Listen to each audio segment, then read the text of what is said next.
pass through how to actually pick the right ad. Most of the time when people come to me and they say, "Oh, my ad didn't work," it's because they actually picked the wrong one. So what I wanted to do was do a quick screen share with you guys. That's me in the bottom corner, so wave, say hi. And to show you how to actually pick the right ad, because if you pick the wrong one, then everything goes sideways. So I'm on Facebook. If you've never built an ad before, most of you have, so you know where to go get them. You click on this little drop down arrow and you go down to, oops, let me move my little viewer here. I'm disappearing. You want to go down into create ads. So you click on that and then it brings up, I'll just stay off of my little corner over here. It brings up once the hamsters start running. Go, Facebook hamsters, go. Every single time I try to do this, Facebook takes forever. Basically, while Facebook is warming up, there are about 15, 16 different ad types you can use on Facebook, and it's really important for you to use the right one at the right time. Okay, so wow, Facebook is just really taking its time today.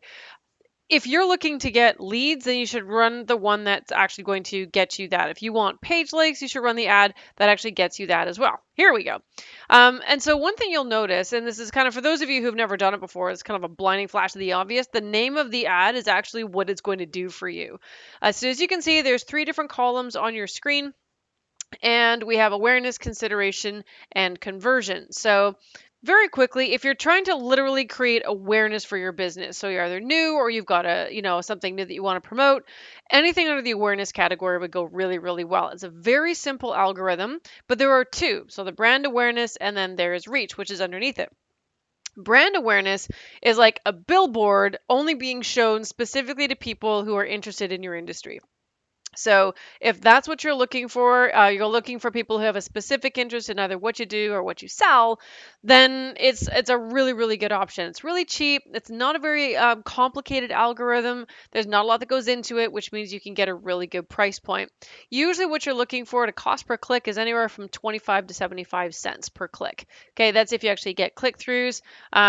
Generally speaking, though, keep this in mind, you're running a brand awareness ad, and that's all it is. It's awareness. Don't expect page likes, don't expect leads, don't expect messaging or engagement, because that's not what the ad is designed to go and do. Similarly, it's kind of what I call it, like it's a little brother, is reach, which is the same thing as brand awareness, but they're going to show your ad to like every Tom, Dick, and Harry that you choose in your targeting. So if you say I want to go to show this to everyone in a certain zip code or FSA or a city or town or whatever, it's basically Facebook's going to be like, woohoo! Whole hog, and then out it goes. So it's really, really simple. And again, it's a fairly cheap ad, but don't expect it to do much more than that. It's an electronic billboard, and that's really it. Fantastic for building awareness and letting people know what it is that you do.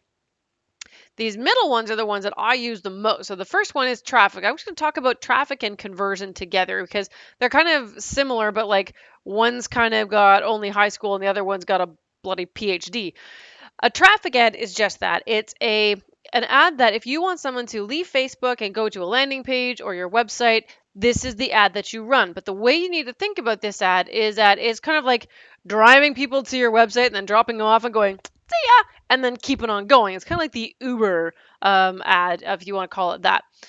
A conversion ad, by contrast, does the traffic thing. So they kind of drives people over to whatever landing page you're trying to get people to go to, but then it goes a little bit further. It says it wants to find people who not only have shown the previous behaviors of clicking on ads that go to websites, but that also fill in forms, because at the end of the day, you may be wanting to sell something, you may want to get people to book an appointment with you, you want them to fill in a form, or you want them to buy a product. One of those 2 things, generally speaking, is what you're trying to do. And if that's your objective, you have to run what's called a conversion ad. Now, they're a little bit trickier. There's some pixel code that every Facebook page has. You have to install that on whatever comes after they have completed the form or completed the purchase, and that's how you track conversions. Because once someone has kind of like followed all the bouncing balls and bought or done whatever you wanted them to do on the website, once they complete that task, you need to be able to communicate that to Facebook so that they can track that as a conversion from the ad that they saw on Facebook. Okay, so traffic ads kind of like a flyby, drops them off at the website, see you later, alligator. Conversion ads is drop them off at the website and then kind of like push them to go through and fill in the form. And as more people fill in your form, Facebook takes their interest in behavioral categories and says, okay, let's go back into that target audience and find more people just like them. So that's why I really like conversion ads if I'm driving people to a landing page. Back to the middle, engagement, that has sort of three different components. So if you click on engagement, let's hope Facebook actually wakes up a little faster this time. There are three different components. One is post engagement. I'm just going to keep on going while Facebook thinks. The other one is page likes, and the one is event responses.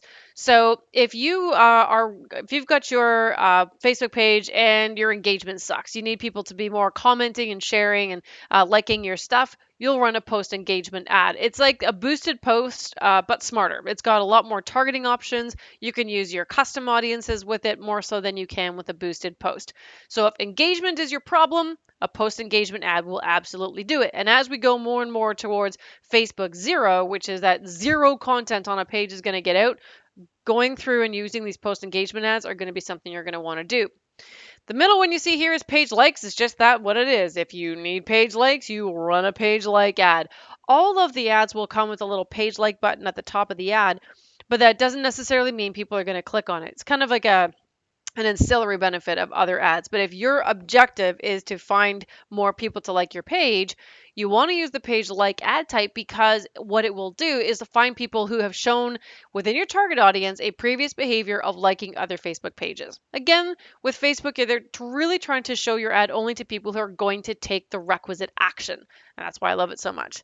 Okay, the third one over there is called event responses, and that's just that. You have an event, you want people to come. Run an event response ad, right? So again, you would create the event on your page, you'd come in here to event responses, and you would promote it this way. Okay, so that's under the engagement. App installs is just that. If you're trying to get more people to install your app, so you want more people to use your app, then you would use the app installs install ad. I mean, it's absolutely brilliant. It's kind of got like, it's a no-brainer. If you want people to install your app, run the app installs ad, because again, it's looking at people who, when they see it, they have the propensity to actually take action and download your application. Video views ads, one of my personal favorite. Love these ads. Super cheap, but it's kind of like a billboard ad, and with video, you can get them. You can get them for really cheap. You can get a tremendous amount of reach for a very, very low dollar. And it's fantastic for awareness. Awesome, awesome, awesome if you have a product demonstration that you're trying to do, an evergreen video, something that really kind of promotes you and what you're doing, or something that you're really trying to promote. So I love video views ads. They're a tremendously popular ad, but then Facebook also puts some extra oomph behind it, because it really wants people to use their own video content, and to create video content that you put specifically into a video views ad. Again, is trying to find people who have shown previous behaviors of watching videos. Okay, so that's which is pretty well everyone, but there are a few holdouts who actually don't watch videos. I don't know very many of them. Lead generation is a personal favorite of mine. If you're doing any kind of list building, or you want to get people's names or registrations, you would run a lead generation ad. So the difference between a lead gen ad and a conversion ad or a traffic ad is the traffic and conversion ads require people to go outside Facebook and fill in a form there. People are lazy and they don't want to. So a lead gen ad, the way it works is that, people will, I'll just use my phone, my handy dandy little phone here.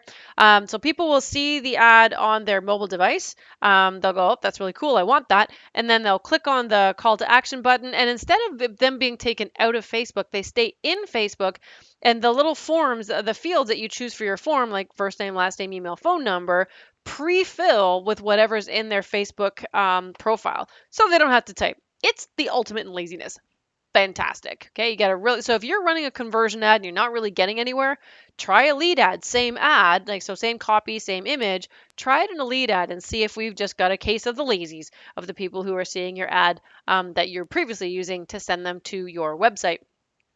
Messages ad, these ones are kind of a hit and miss. They're absolutely fantastic, but you've got to be really on the ball with these ones, because when someone sees your ad, they'll see the call to action. They're like, great. They click on the call to action and immediately they're sent a text message into Facebook Messenger.